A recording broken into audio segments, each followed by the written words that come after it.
देवताओं ने क्यों किया था।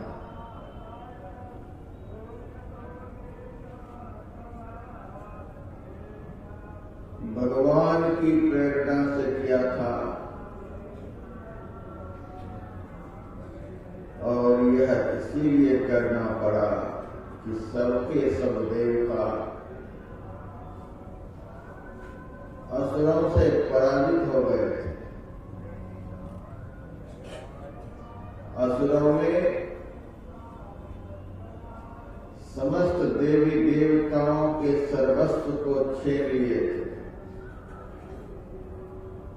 यहाँ तक कि उनके स्थान को भी हड़प लिए थे। सबको खदेड़ कर स्वर्ग से बाहर कर दिए थे। देवगण गिरी कंजराओं में धक्के खा रहे थे, दुख पर दुख भोग रहे थे। वहां भी दैत्यों के गुप्तचर उसे परेशान किया करते थे।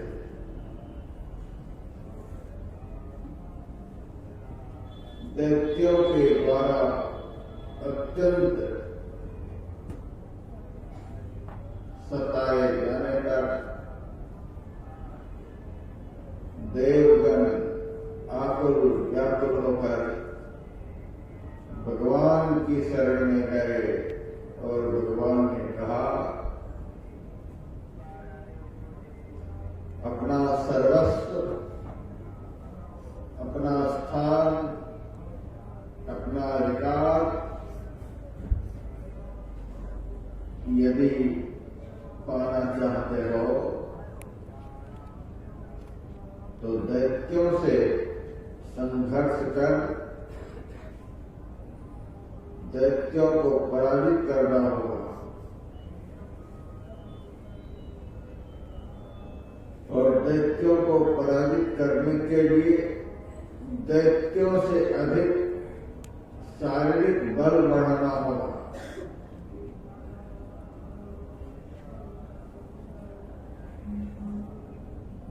निर्बल व्यक्ति प्रबल शत्रु को पराजित नहीं कर सकता। दैत्य लोग बड़े प्रबल हो रखे हैं, उनको पराजित किए बगैर तुम्हारा अधिकार कभी प्राप्त नहीं हो सकता।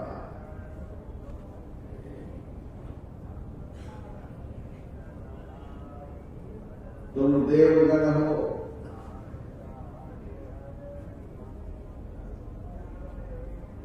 तुम्हारा जो भोजन है वह भोजन जब तुम्हें मिलेगा तब तुम्हारे अंदर ओज बल बढ़ेगा, तेज बल बढ़ेगा, तब तुम शत्रुओं को पराजित कर पाओगे। देवगण हम लोगों की तरह पंक्तिबद्ध होकर के दाल चावल रोटी सब्जी नहीं खाया करते हैं, मेवा मिष्टान नहीं खाया करते हैं। देवगण भावग्राही होते हैं। देवगण के लिए धर्म ग्रंथों में लिखा हुआ है, देवता लोग सोमपान करते हैं।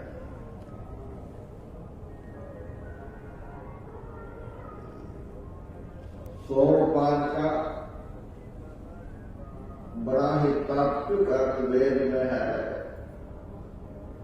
सोम कहते हैं चंद्रमा को, चंद्रमा में अमृत होता है, अर्थात देवताओं का भोजन अमृत होता है।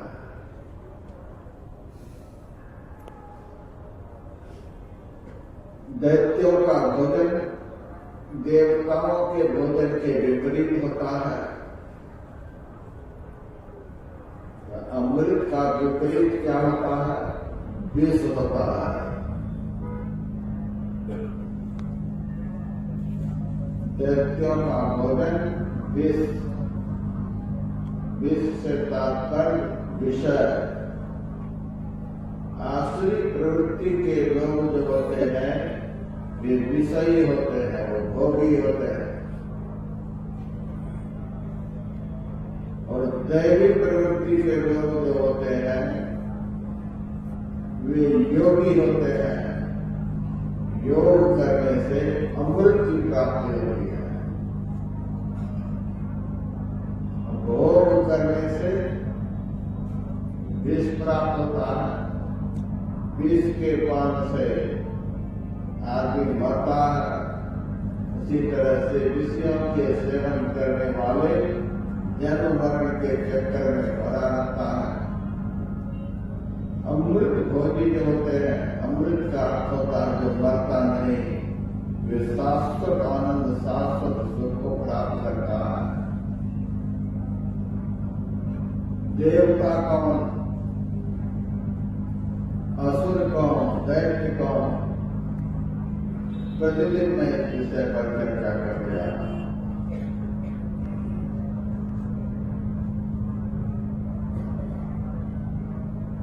दैवी समग्र संपदाओं से जो सदैव संपन्न रहता हो उन्हीं को देवता कहते हैं। वह देवता कौन है? इस शरीर में रहने वाला जीवात्मा। इसी जीवात्मा को इंद्र कहा गया है। कल मैंने आप लोगों को सुनाया था, अवश्य इस शरीर के एक एक अंग में देवताओं का निवास है। किसी अंग में इंद्र है, किसी अंग में विष्णु है, किसी अंग में गणेश है। लेकिन इस शरीर का प्रधान देवता आत्मा है। आत्मा के होने से भी शरीर की सत्ता है। सब देवता के रहने पर भी आत्मा के निकल जाने पर शरीर रह नहीं सकता। और जब तक आत्मा इस शरीर में रहेगी, कोई भी देवता इसके अंदर नहीं रहे तो भी शरीर नष्ट नहीं हो सकता। इस शरीर का प्रधान देवता आत्मा है। और इस आत्मा का प्रबल शत्रु, जिस शत्रु ने आत्मा से आत्म सुख को छीन लिया, आत्मा का सारा अधिकार समाप्त कर दिया, आत्मा को दर-दर का भिखारी बना दिया, ईश्वर का अंश होते रहने पर भी,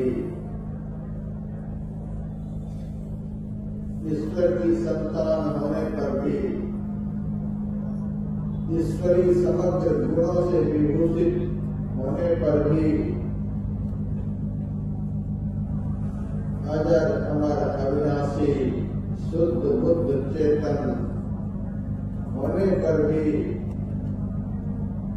यह जीव इन महाशत्रु से सदैव पराजित होकर के रहता है। जो शत्रु इनके समग्र सुखों को छीन लिया है, समग्र अधिकार को छीन लिया है, इस जीव को दीनहीन दरिद्र भिखारी बना दिया है। तो प्रबल शत्रु इस शरीर के अंदर नहीं है और उसी शत्रु का नाम है मन।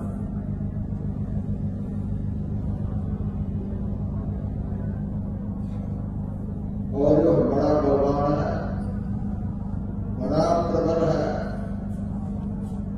अत्यंत प्रबल होने के कारण ही इस मन का नाम पुराणों में बलि रखा गया।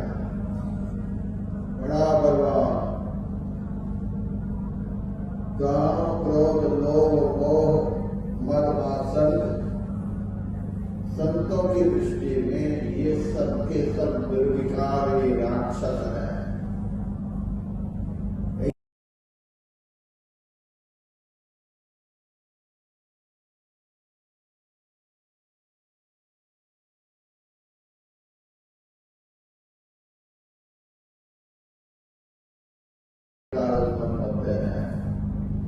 सारे दुर्विकार मन के अधीन है।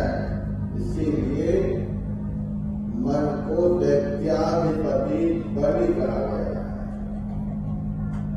हमारा शत्रु बाहर में कहीं भी नहीं है, हमारा शत्रु हमारे अंदर में ही है।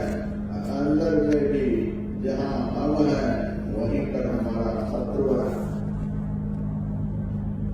जैसे ही हम अपना अधिकार पाने के लिए, हम अपने अंदर के सुख को पाने के लिए थोड़ा बहुत भी प्रयास करना चाहते हैं, हमारा मन रूपी शत्रु हमें धक्का मारकर वहां से बाहर निकाल देता है। हमारे समग्र सुखों को छीन लेने वाला यदि कोई दुर्जय शत्रु है तो हमारा मन है।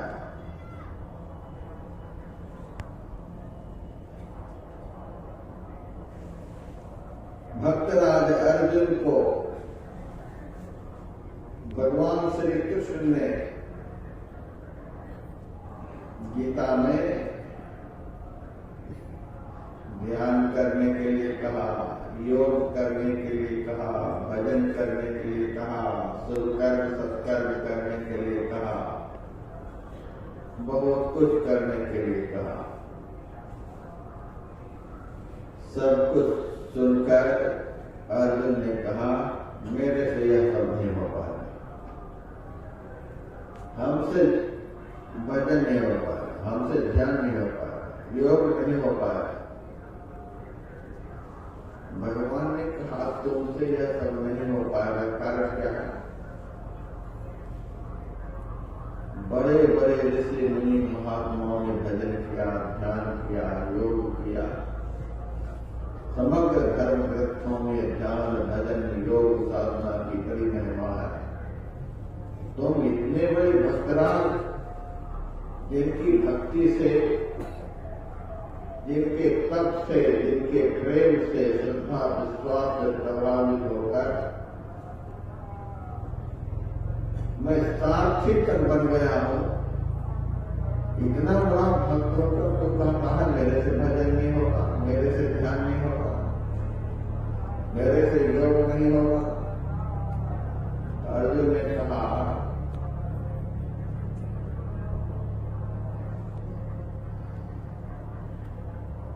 भजन करने के लिए, योग करने के लिए, ध्यान करने के लिए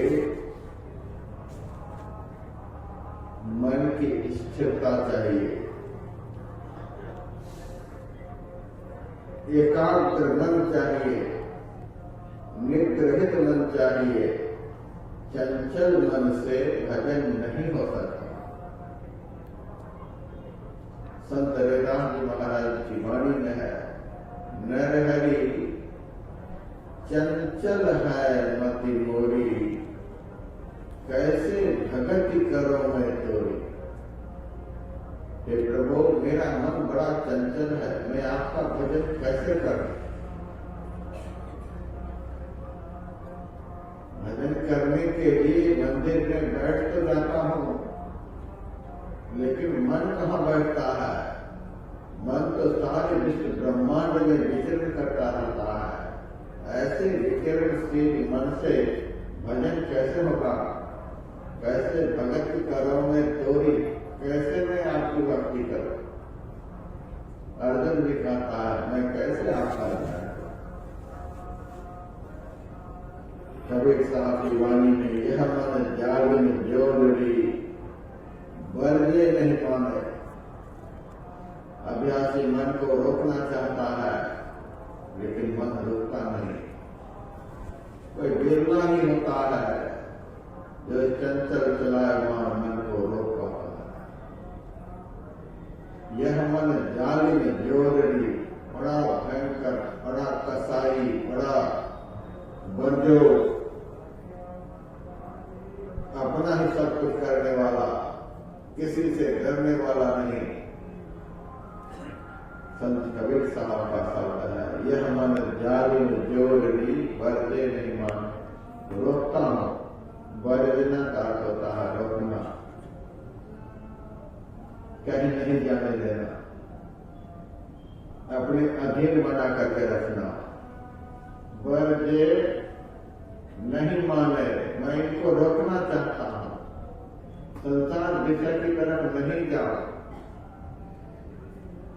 नौ द्वारों की तरफ नहीं जाओ, अज्ञान अंधकार की दिशाओं में नहीं जाओ।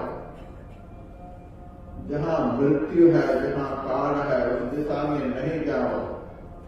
लाख हम शुभ कर्म सत्कर्म के लिए कहते हैं, दुष्ट कर्म अशुभ कर्म से मना करता हूं, लेकिन मानता नहीं, अच्छा काम करता नहीं, बुरा को छोड़ता नहीं। वर्जे नहीं माने, रोकता हूं, रोकता नहीं। जो इस मन को पकड़ा चाहे, भागत सांकर तोड़, जो इस चंचल चलायमान मन को पकड़ना चाहता है, वश में करना चाहता है, अपने अधीन बनाना चाहता है, कहते भागत सांकर तोड़। सांकर कहते हैं जंजीर को, विवेक वैराग्य रूपी जंजीर को तोड़ करके यह मन विषय के बाजार में विचरण करने के लिए चला जाता है।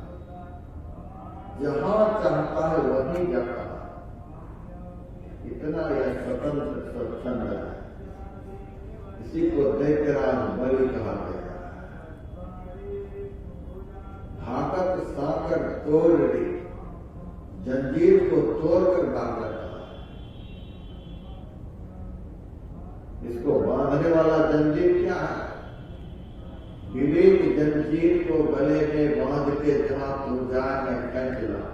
विवेक वैराग्य ज्ञान, यही सब जंजीर है जिससे मन को बांधा जाता है, लेकिन उससे भी है कहां रुकने वाला। वैरागियों का वैराग ठंडा पड़ जाता है, योगियों का योग ठंडा पड़ जाता है, ध्यानियों का ध्यान ठंडा पड़ जाता है, तपस्वियों का तपस्या ठंडी पड़ जाती है। सारे सत्कर्मियों का सत्कर्म ठंडा पड़ जाता है, धर्मियों का धर्म ठंडा पड़ जाता है। सब हाथ पर हाथ लिए रोते रहते हैं, भागत सांकर तोड़। मन तो चला गया, मन ठहरता ही नहीं। कबीर साहब उदाहरण देते हैं, सुर नर मुनि,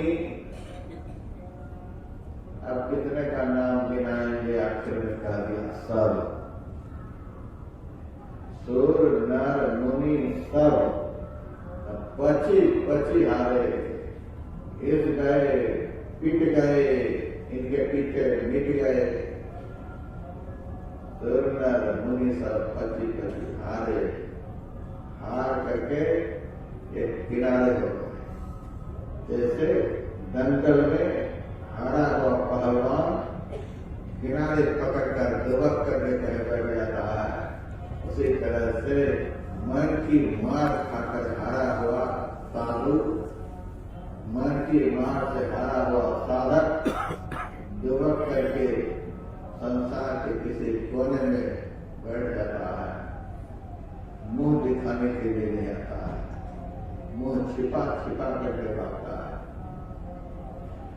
सुर नर मुनि सब पची पची हारे, हाथ न आवे चोरी, मतरूपी चोर।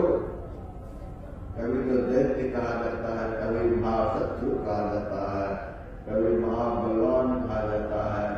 इस मन का भी बहुत नाम है। जैसे परमात्मा का नाम अनंत है, वैसे ही इस मन का भी नाम अनंत है। एक साधु तो मेरे से कह रहे थे, महाराज एक तरफ परमात्मा है तो दूसरी तरफ मन है। परमात्मा से कमजोर यदि कोई है तो वह मन है, और मन से बलवान यदि कोई है तो परमात्मा बड़ा विकट है, इसका भी रूप अनंत है, इसका भी नाम अनंत है।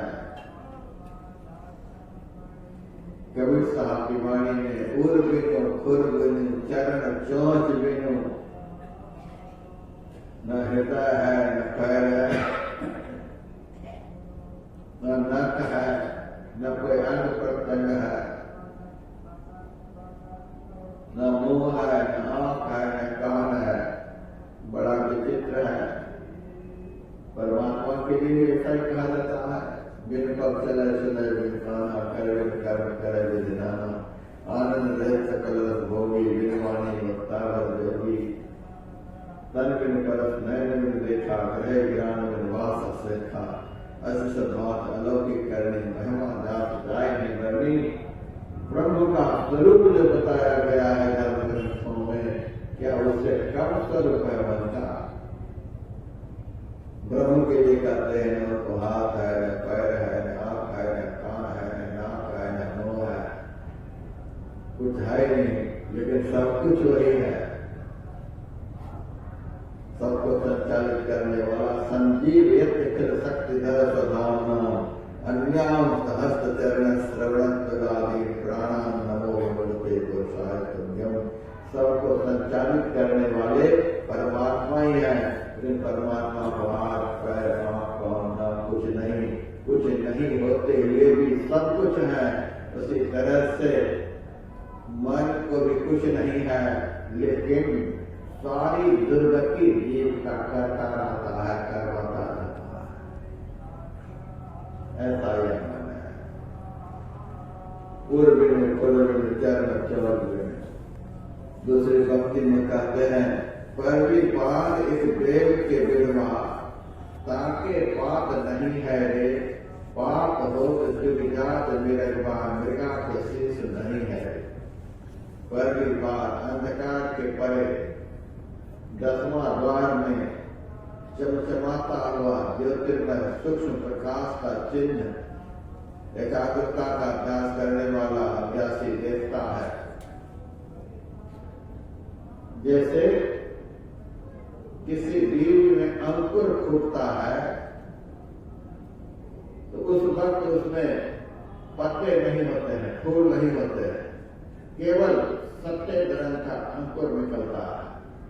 बीज के भीतर से वह एक छोटा सा अंकुर निकलता है। उसी तरह से साधक के साधना काल में आरंभ में एक छोटा सा प्रकाश का चिन्ह प्रकट होता है। अभी उस चिन्ह का विकास नहीं हुआ है, उसको न अभी तारा कह सकते हैं, चंद्रमा कह सकते हैं, सूरज कह सकते हैं। प्रकाश का अत्यंत सूक्ष्मतम छोटा अंश एक अंकुर निकल, उसी को कबीर साहब ने कहा गिरवा, बिल्कुल छोटा अंकुर, ताकि पाप नहीं है। जैसे ही अभ्यास बढ़ता है तो धीरे धीरे प्रकाश में परिवर्तन होता है। कभी पीला रंग दिखता है, कभी नीला रंग दिखता है, कभी लाल रंग दिखता है, कभी काला रंग दिखता है। प्रकाश के बहुत रंग है। अब धीरे धीरे वह अंकुर बढ़ने लगा, यानी अनेक प्रकार की अनुभूतियां उसी अंकुर से निकलने लग गए। जैसे ही अनुभूति बढ़ने लग जाती है, पात होत चुभी जात मृगवा, मन रूपी मृगा जैसे अनुभूति बढ़ती है वैसे उसको समाप्त कर देता है। जैसे अनुभूति बढ़ती है उसे समाप्त कर देता है। साधक को साधना का आगे बढ़ने ही नहीं देता। ऐसा यह मन है। अंग प्रत्यंग कुछ भी नहीं, न हाथ है न पैर है न कुछ है।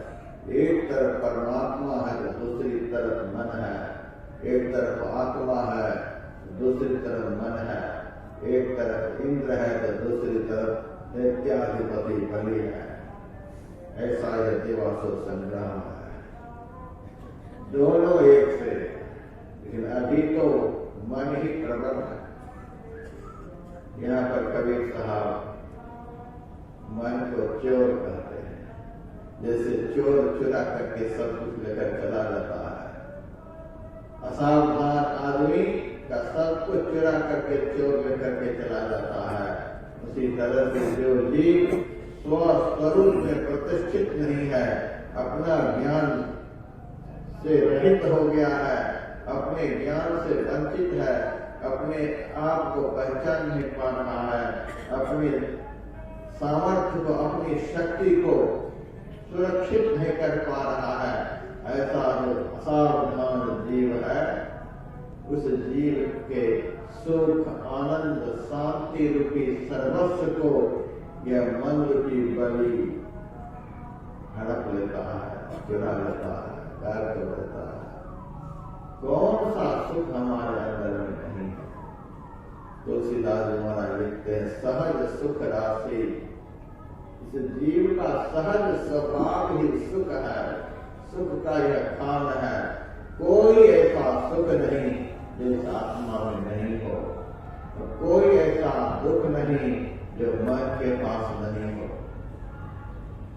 मन के पास सारा दुख इस मन के अधीन जो जीव हो जाता है, उस जीव को सब तरह का दुख मिलना शुरू हो जाता है। और जीव के अधीन यदि मन हो जाए तो फिर उसी मन से सब तरह का सुख मिलने लग जाता है। मन रूपी चोर जीव रूपी मालिक का सारा सर्वस्व हरण कर देता है। हाथ नावे चोरी। ध्यान करने के लिए बैठे हैं, ध्यान में थोड़ा बहुत सुख मिलना शुरू हुआ, वैसे ही गुनामान, नींद, आलस, इधर उधर का संकल्प विकल्प कब शुरू हो गया और कब ध्यान का आनंद, कब एकाग्रता खत्म हो गई, कुछ पता नहीं। देखते ही देखते मन की एकाग्रता कहाँ चली जाती पता नहीं। दृष्टि के एकाग्र होते होते ही दृष्टि की एकाग्रता कहाँ चली गई।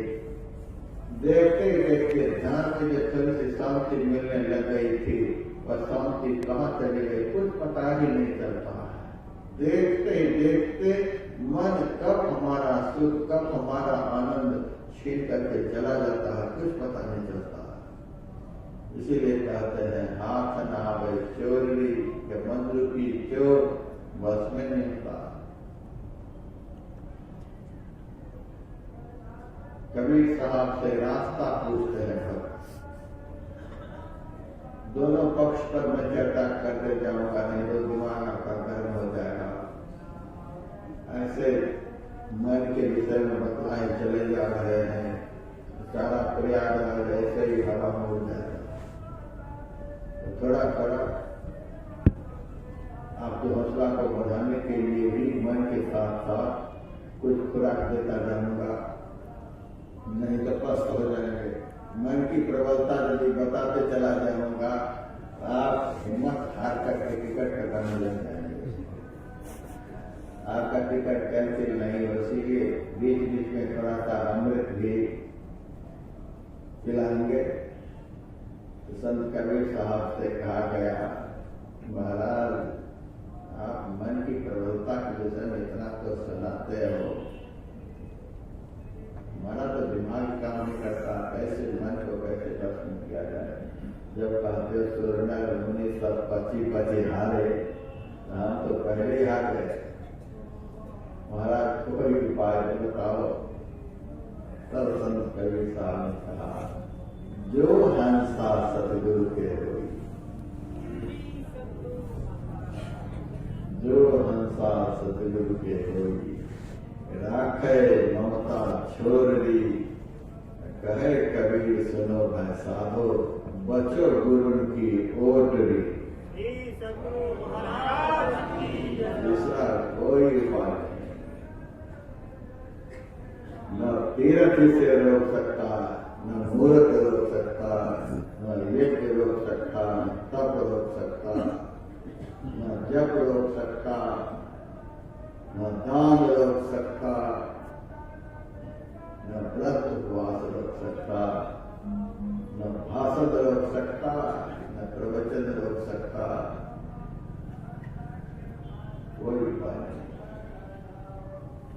कबीर साहब ने बस एक ही खबर बताया है, जो हंसा सतगुरु के होई। सच्चे गुरु का जो सेवक बने, सच्चे गुरु का जो दास बने, जो सच्चे सदगुरु के चरण को छोड़ते नहीं, उस चरण से हटते नहीं, वहां से बाएं दाएं होते नहीं, वही इस मन की मार से बच सकता, वही इस मन को बस में कर सकता। जो हंसा सतगुरु के, जो हंस जड़ को छोड़ करके, जड़ता के आवरण को चीर करके, जड़ संसार से अपनी वृत्ति को हटा करके, जड़ शरीर, जड़ संबंधियों से मन को अलग करके चैतन्य स्वरूप संत सदगुरु के चरणों में अपनी वृत्ति को जोड़ देता है, वही इस मन की मार से बच सकता है। दूसरा कहे कबीर सुनो है साधो, बचो गुरु की ओट। ओट कहते हैं आड़ को।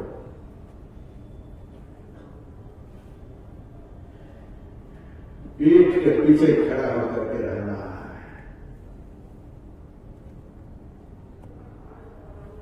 विभीषण जी भगवान श्री राम के साथ में खड़े होकर के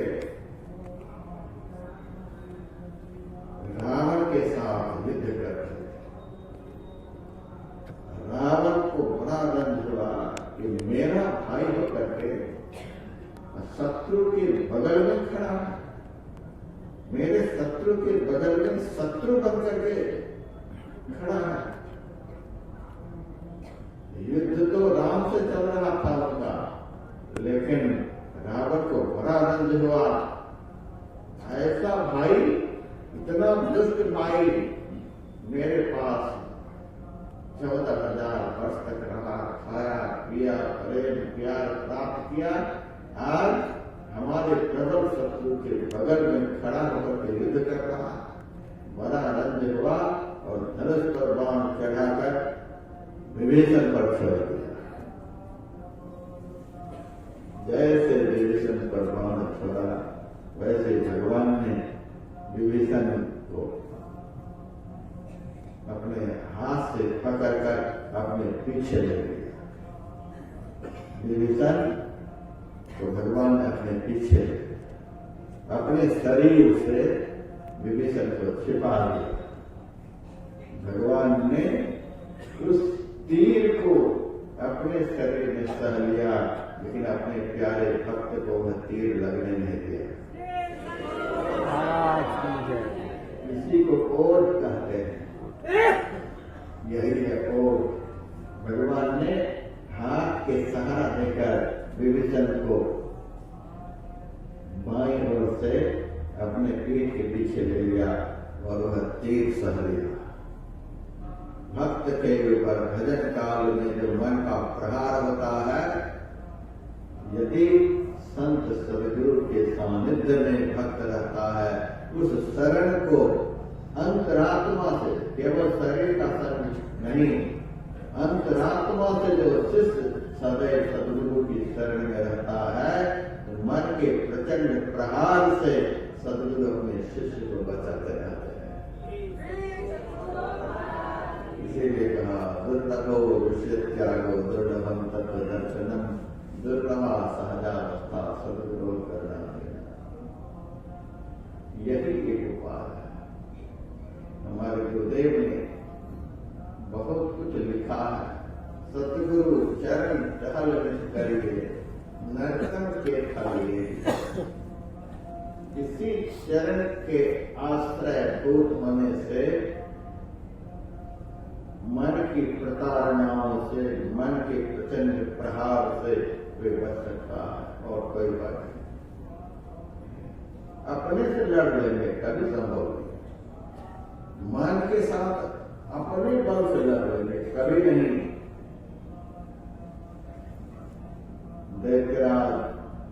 बलि से देवराज इंद्र अपनी ताकत से लड़कर पराजित किए थे, कभी नहीं।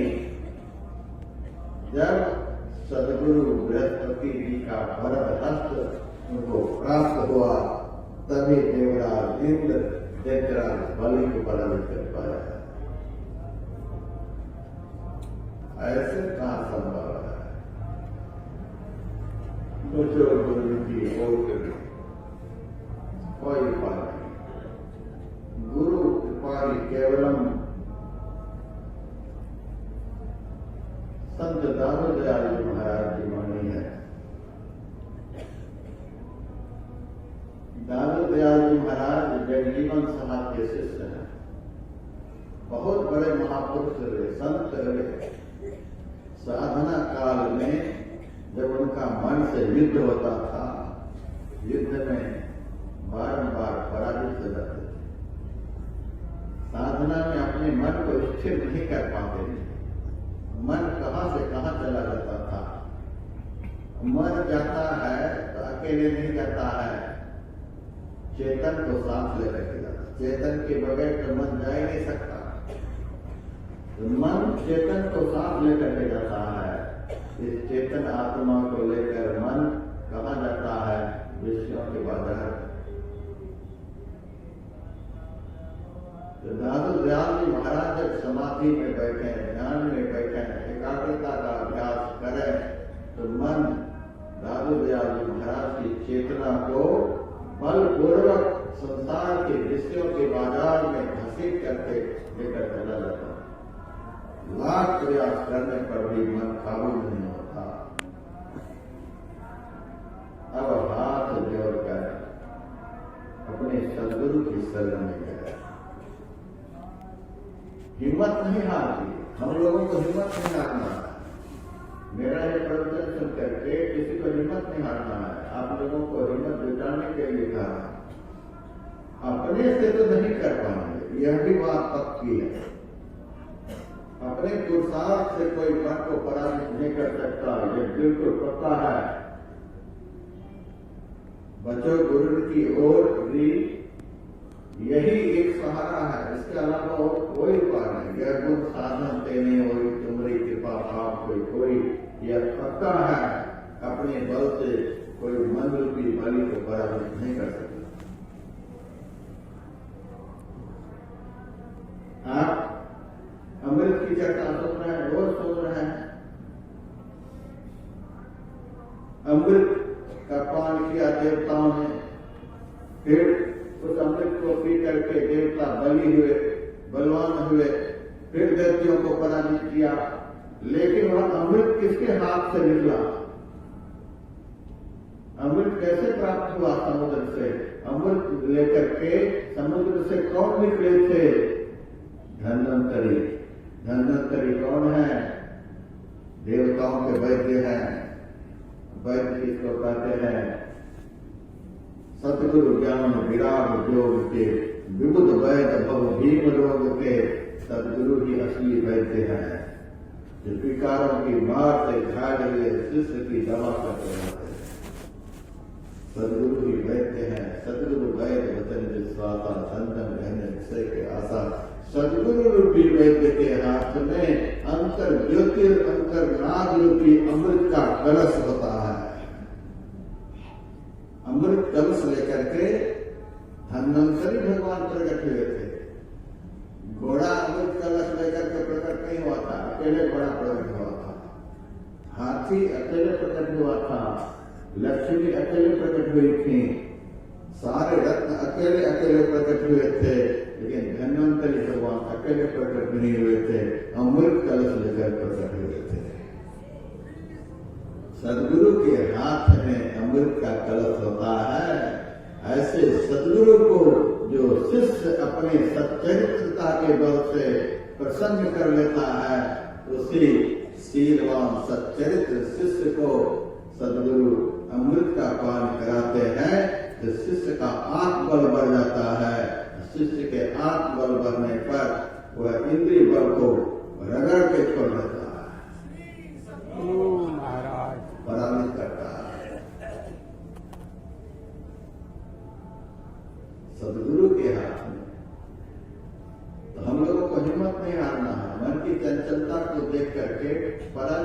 वाला है, जिनके हाथ में अमृत कलश है, जो आपके आत्मबल को बढ़ाने वाले हैं, जो आपके आत्मबल को महान बनाने वाले हैं, जो समग्र इंद्रियों से विकारों से आपको विजय दिलाने वाले हैं, ऐसे सदगुरु की शरण में जाना है, ऐसे सदगुरु का शरणापन्न होना है, ऐसे सदगुरु से अपना दुख सुनाना है।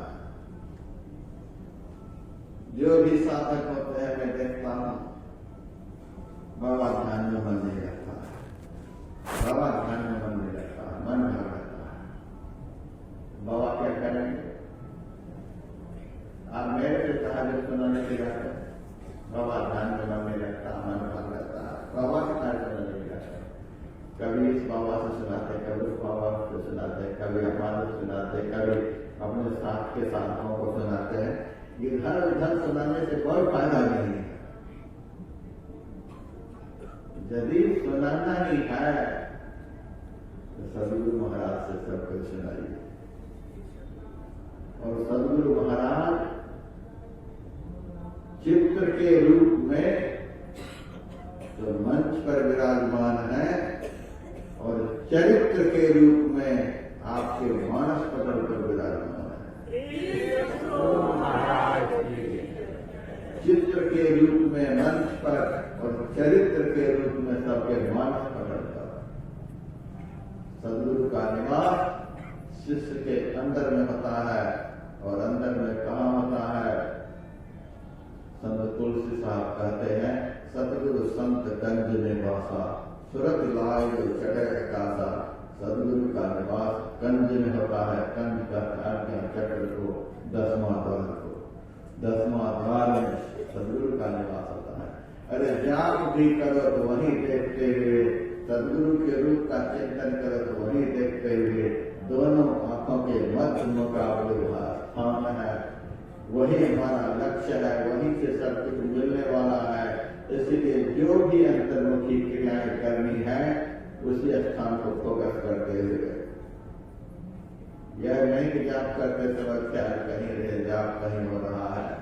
नहीं नहीं, किसी को कोई बुलाते हैं तो देखते भी हैं कि आ रहे हैं कि नहीं आ रहे हैं। जाप करना क्या है? बुलाना है, पुकारना है। हमारे सदगुरु हमारे अंदर में जहाँ बैठे हैं वहीं देखते हुए पुकार लगानी है। दूसरे से सुनाने से कुछ नहीं बनने को है, समझ खराब करना। राजस्थान में मैंने जब ऐसा भाषण सुनाया, बड़ा भारी बढ़िया भगत, बड़ा दिमाग का तेज मेरे पास आकर कहता है, महाराज अवश्य ही इधर उधर सुनाने से कुछ नहीं होगा, लेकिन आपके जैसे महात्मा को सुनाने से हमको लगता है कुछ फायदा होगा। मैंने कहा क्या फायदा होगा? आपका गुरु महाराज से डायरेक्ट संबंध है, हम लोगों का इनडायरेक्ट संबंध है। आप लोग दूसरा लगे पड़े हैं उनके चरणों में, डायरेक्ट प्रेम है, तो आपको यदि सुना देंगे तो आप डायरेक्ट पैरवी लगा देंगे।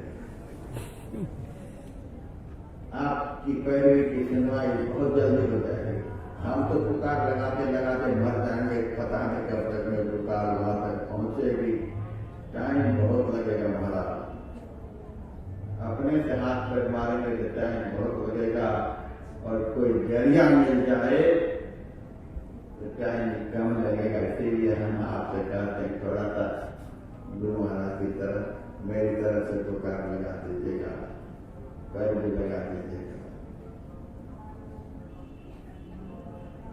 लेकिन मेरे जैसे पैर भी जल्दी नहीं लग सकती। हम तो ऐसे ही भगवत माँ का है, प्रवचन जितना सुन सकते हैं सुना देते हैं। यदि मन की चंचलता से परेशान हो गए हैं, मन की उग्रता से, मन की बलवत्ता से आप पूरी तरह से परेशान हो गए हैं, तो इधर उधर सुना करके आप परेशान होंगे। इधर उधर किसी को नहीं सुनाना है। जहां सुनाने से आपका काम बन सकता है वहां सुनाना है। तो दादोदर जी महाराज इधर उधर नहीं सुना करके अपने सदगुरु जगजीवन साहब के पास जाकर के कहते, मेरे तुम ही राखनहार, दूजा कोई नहीं। मन से बचाने वाले आपको छोड़कर संसार में कोई नहीं, दूजा कोई नहीं।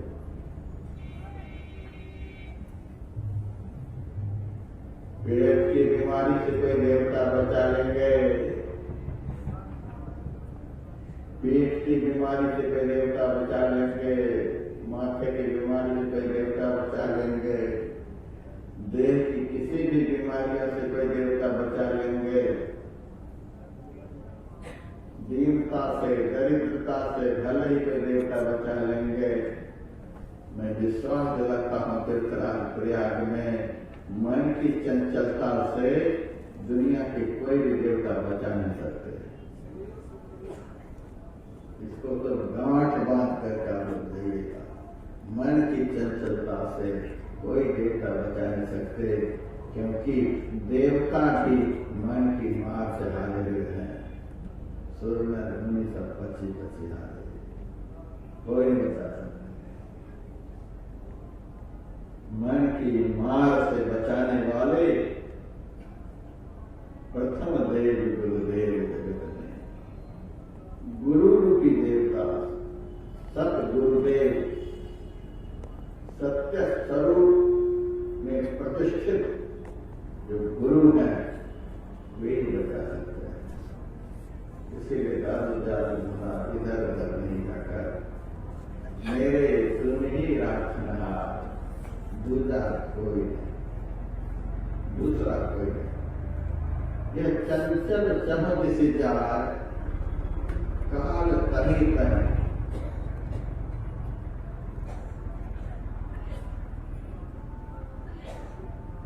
यह चंचल चमक से जाए काल तही तही। जैसे लगन का समय होता है, चंचल मन पता नहीं कहाँ चला जाता।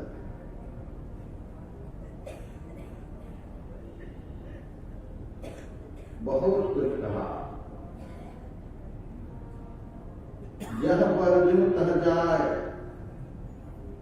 तुमसे ना डरे, जहां अर्जुन तह जाए, जहां जाने से रोकता हूं वहां भी चला जाता, तुमसे ना डरे।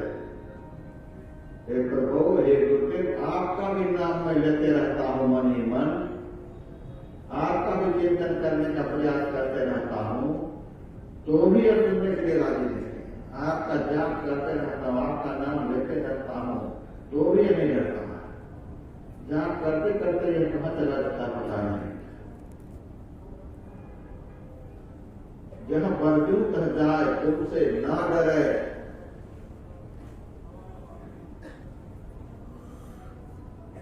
सकल पुकारे साध और मैं चेता कहा, गुरु अंकुश माने नाम निर्भय हो रहा। गुरुदेव, यह मन रूपी हाथी अंकुश के प्रहार को भी नहीं सुन रहा है। कितना भी मैं रोकता हूं, कितना भी आपके ज्ञान रूपी अंकुश का इसके पर प्रहार करता हूं, गुरु अंकुश माने नाम निर्भयता पूर्वक या विषय के बाजार में विचरण करता कि एक भी नहीं सुनता। सकल पुकारे साथ सारे साधकों की महात्मा ऐसा ही कहते हैं कि राम निर्भय विषय के बाजार में निर्बंध होकर के विचरण करता है, तो कोई रोकने वाला नहीं। मेरे तुम बिन और कोई जो इस मन को कहे, कि प्रभु आपके अलावे इस मन को रोकने वाला दुनिया में कोई नहीं। मेरे तुम बिन और कोई जो इस मन को कहे, हे सद्गुरुदेव, आपको छोड़कर इस मन को पकड़ लेने वाला संसार में कोई नहीं है। इसीलिए अब राखो राखनहार दादुल क्यों है। इस मन से रक्षा करने वाले, इस मन रूपी दैत्याधिपति बलि से बचाने वाले आपको छोड़कर कोई। अब राखो राखनहार दादुल क्यों है। अब आप जैसे मुझे रखना चाहोगे, जैसे इसे बचाना चाहोगे, आपकी शरण में आ गए। अब आप जाने हम उनसे कैसे बचें। यही अर्जुन ने भी कहा, महाराज आप कहते भजन करने के लिए, मन तो होता भजन करो, आपका तो ध्यान करने के लिए, मन तो करता है कि मैं भी ध्यान करूं। आप कहते योग करने के लिए, मेरा भी मन करता है योग करने के लिए। यही कर्तव्य कर रहा है जीव का, लेकिन यह पापी मन ध्यान होने खा देता है, योग होने खा देता है, भजन होने खा देता है। यह मन बड़ा चंचल है। इन सब क्रियाओं को करने के लिए निग्रहित स्थिर मन चाहिए। स्थिर कहा है, चंचलम के मन कृष्ण। भगवान के साथ में अर्जुन खड़ा है। ध्यान देकर के विषय को सुनिए आप लोग।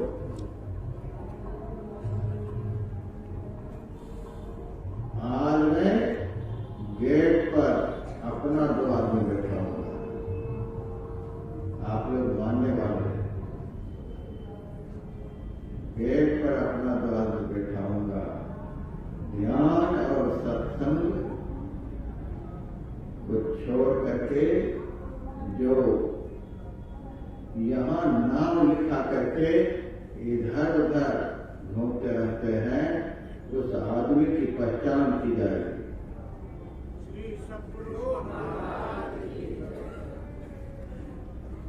कितना निगूढ़तम विषय चल रहा है, कितना महत्व का विषय चल रहा है, हमारे जीवन को कल्याणमय बना देने वाला कितना ही उत्कृष्ट विषय चल रहा है। इससे प्रेम नहीं, इतना बढ़िया आप लोगों के लिए व्यवस्था की गई है। एक दिन भी खीर बंद नहीं, एक दिन भी मिठाई बंद नहीं, देसी घी की मिठाई, इतनी सारी व्यवस्था का आनंद लेते हुए भी इस सत्संग का इतना बड़ा अनादर, इस ज्ञान कार्यक्रम का इतना बड़ा अनादर, इसे छोड़ करके बुला करके इधर उधर घूमते रहते हैं। गेट पर आदमी खड़ा होगा, उसका नाम लिखा जाएगा और आगे के किसी भी शिविर में उनकी एंट्री नहीं हो।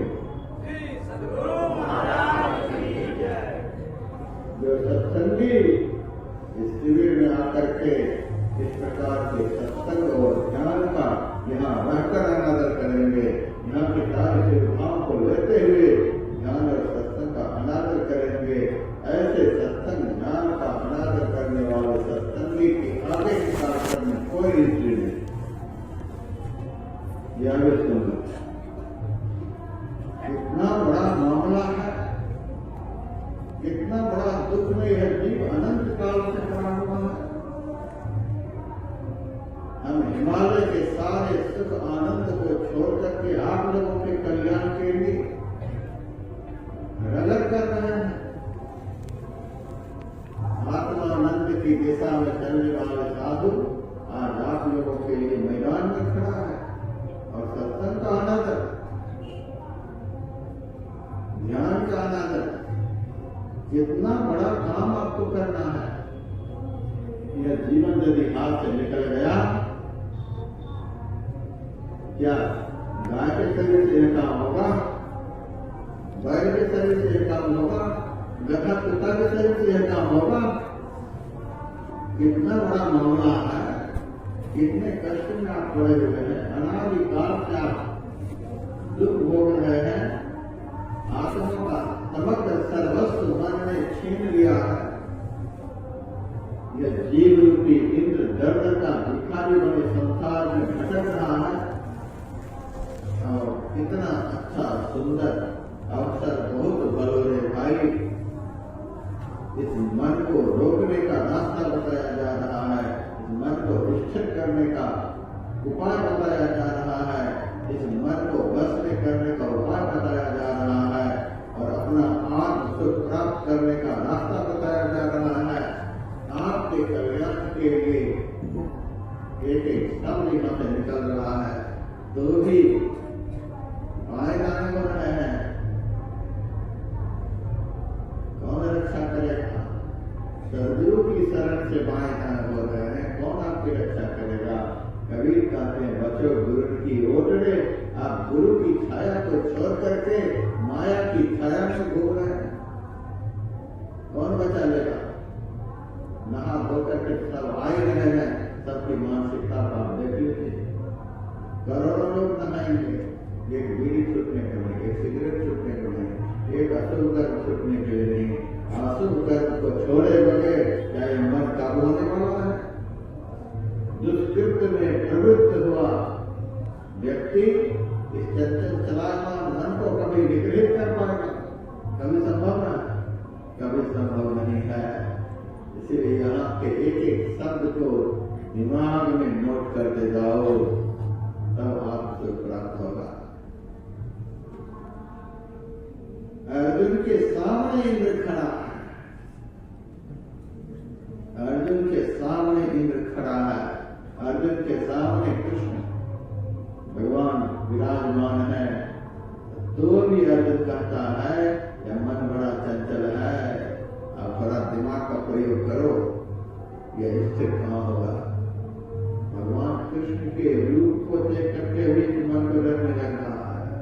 अर्जुन कहता है मन बड़ा चंचल है। यह रोज बात हो रहा है रावण से, पूजनी माधव पदजल जाता परसी अक्षय बट हर सही गाता। यहाँ सब लोग पूजनी माधव पदजल जाता और अर्जुन के सामने माधव खड़ा है और अर्जुन कहता है चंचल अभिनय कृष्ण अभिनय बड़ा चंचल है। हम थोड़ा सा दिमाग का प्रयोग करिए। भगवान सामने खड़े हैं, लेकिन अर्जुन कहता मन बड़ा चंचल है, अब मन स्थिर होगा कैसे? क्यों चंचल है? अर्जुन जो भगवान को देख रहा था, किस आंख से देख रहा था? चंद्रे के आंख से। जिस आंख से संसार के रूप को हम देख रहे हैं, उसी आंख से भगवान के रूप को अर्जुन देख रहा था। अर्जुन आंख से क्या देख रहा था? भगवान के रूप को। रूप क्या है? विषय है। आंख कहाँ है? 10वां द्वार से नीचे है कि 10वां द्वार के ऊपर है? विचार करिए थोड़ा सा। आंख से आज्ञा चक्र से नीचे 9 द्वार, दोनों आंखों के मध्य मुकाबले 10वां द्वार है, वही आज्ञा चक्र है। आज्ञा चक्र से नीचे 9 द्वार है, 2 आंख के, 2 कान के, 2 नाक के, 1 मल, 1 मुंह के, 2 मल मूत्र विसर्जन के। ये 9 द्वार आज्ञा चक्र से नीचे हैं, अर्थात शरीर के पिंड भाग में 9 द्वार हैं। गुरु नानक देव जी महाराज कहते हैं 9 दर ठाके धावत रहाए। 9 द्वार में जब तक मन रहेगा, धावत रहाए, दौड़ता रहेगा, चंचल रहेगा। 9 द्वार में जब तक मन रूपी चोर रहेगा, तब तक चंचल रहेगा। कभी कान होकर के भागेगा, कभी नाक होकर के भागेगा, कभी मुंह होकर के भागेगा। 9 द्वार के अंदर जब तक मन रूपी चोर रहेगा, तब तक स्थिर नहीं होगा, चंचल रहेगा। अर्जुन जो देख रहा था 9 द्वार में से ही किसी एक द्वार से, आंख भी एक द्वार ही है, 9 द्वार के अंदर ही आंख भी एक द्वार है। तो 9 द्वार के अंदर रहकर अर्जुन भगवान के रूप को देख रहा था, इसीलिए अर्जुन का मन चंचल था। नवोदय खाके भागवत रहाए, संत का वचन जो है ब्रह्मांड पलट जाएगा, लेकिन संत का वचन नहीं पलटेगा। संत वचन पर हम लोगों को पूरा विश्वास है।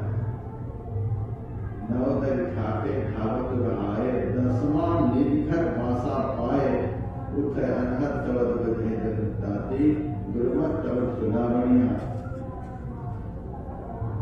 अपना घर में जब आदमी चला जाता है, चला जाता है, हम अपना घर आ गए, जब तक दूसरे घर में रहता है तो टेंशन रहता है, यहाँ से तो एक दो दिन में जाना ही, दूसरे घर में आने जाने का चक्कर लगा रहता है। अपना घर जो है, अपना घर कैसा भी है, बड़ा आनंददायक में रहता है। उसी तरह से 10वां द्वार जो है वह मन का अपना घर है, 9 द्वार जो है वह पराये का घर है। 9 द्वारों में मन का आना जाना लगा रहता है, 10वां द्वार अपना घर होने का वहां स्थिर होता है। 10वां निधिखर भाषा पाए, 10वां द्वार मन का अपना घर है, वहां मन स्थिर होता है।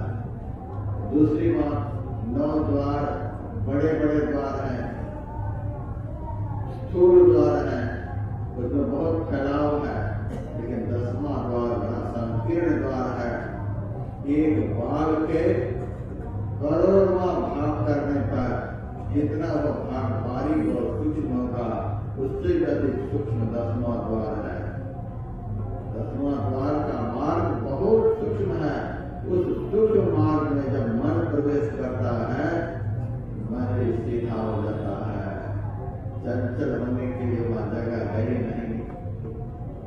10वां द्वार में न रूप विषय है, न रस विषय है, न गंध विषय है, न शब्द विषय है, न स्पर्श विषय है। विषय मन को चंचल करता है। 10वां द्वार अत्यंत संकीर्ण द्वार है, इसीलिए वहाँ संसार का कोई विषय प्रवेश नहीं कर सकता। विषय रहित द्वार में जब मन प्रवेश करता है, मन निर्विषय हो जाता है। निर्विषय मन निर्भीक होता है, स्थिर होता है, शांत होता है। 9 द्वार में मन चंचल रहता है। आंख के द्वारा हम रूप को देखते हैं, कान के द्वारा हम शब्द को सुनते हैं। कोई भी रूप हो, सात्विक रूप हो, राजस रूप हो, तामस रूप हो, और ये रूप क्या है? माया के ही 5 अंग है, 5 विषय। माया के 5 अंग, 5 विषय है। रूप, रस, गंध, स्पर्श और शब्द, ये माया के 5 अंग। माया किसको कहते हैं? आवे जाए तो माया साधो, आवे जाए तो माया। जो स्थिर नहीं है, जो चलायमान है, उसी को माया कहते हैं। जिनमें स्थिरता नहीं, उसी को माया कहते हैं। एक समान जो कभी भी नहीं है, उसी को माया कहते हैं।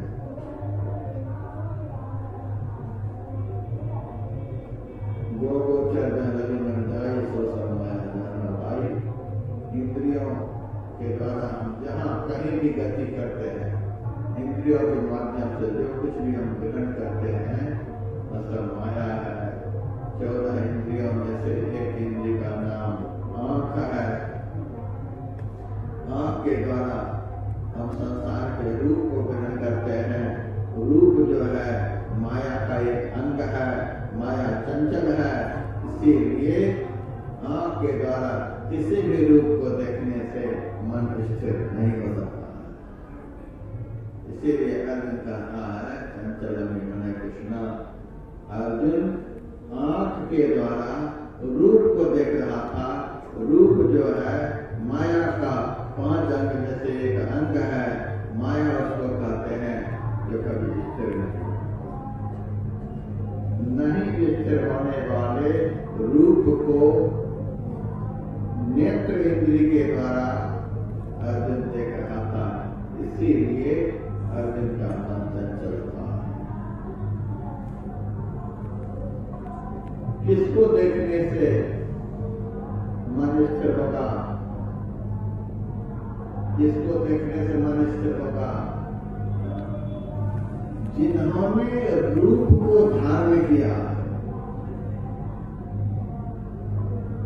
हमारा शरीर है, हमारी आंख है, हमारा पैर है, हमारी नाक है, यह सब बोलते हैं, हमारा हाथ है।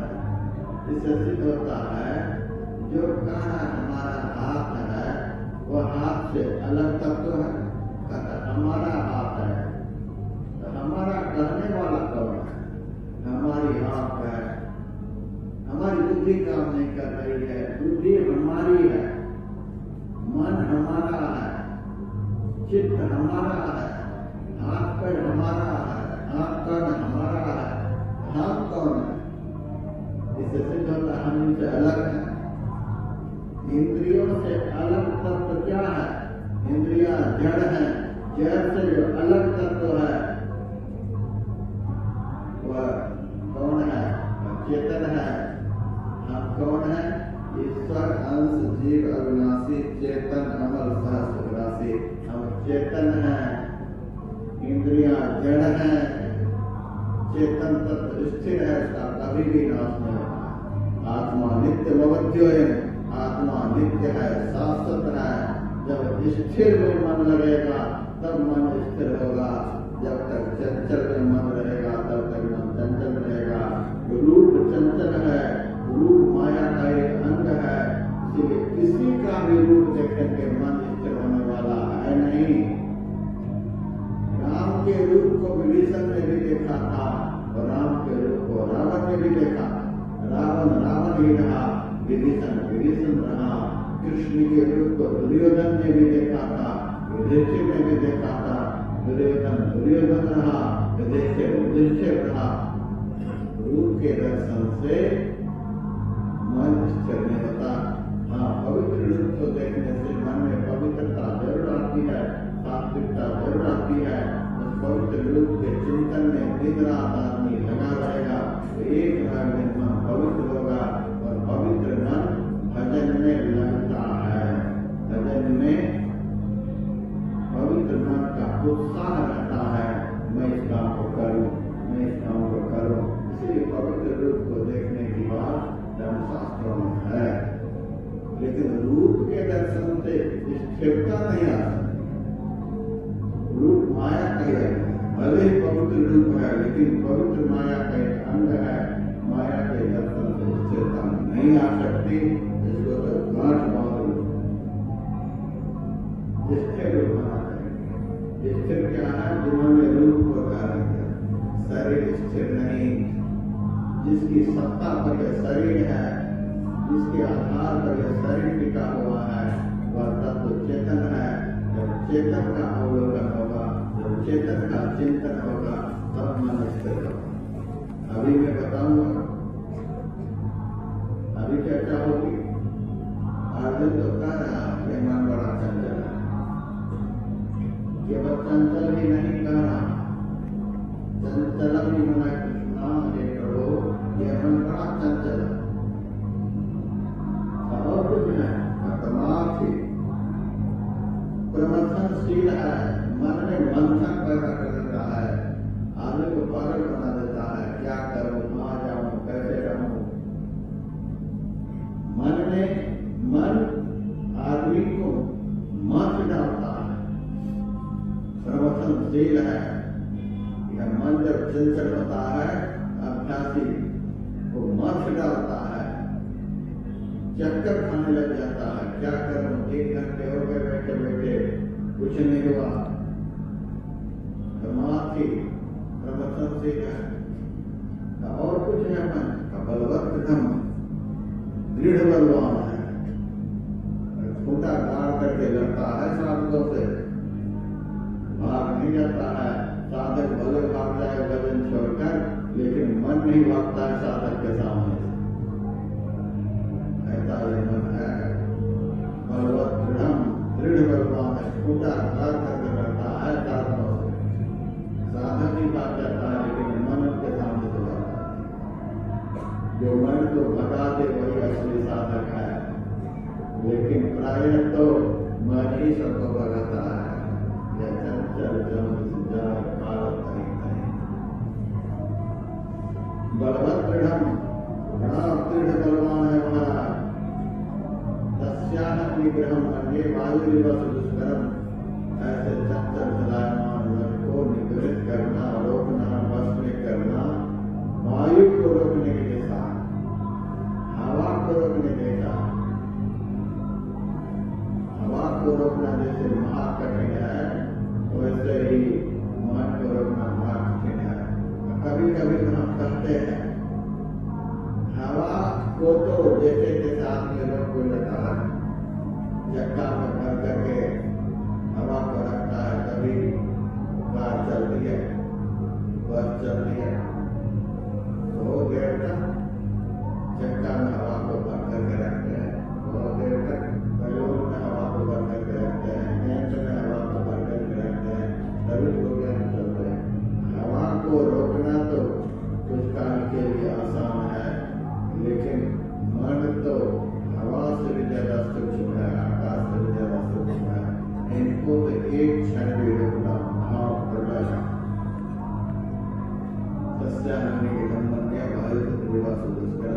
ये चंचल मन को रोकना हवा को रोकने के जैसा।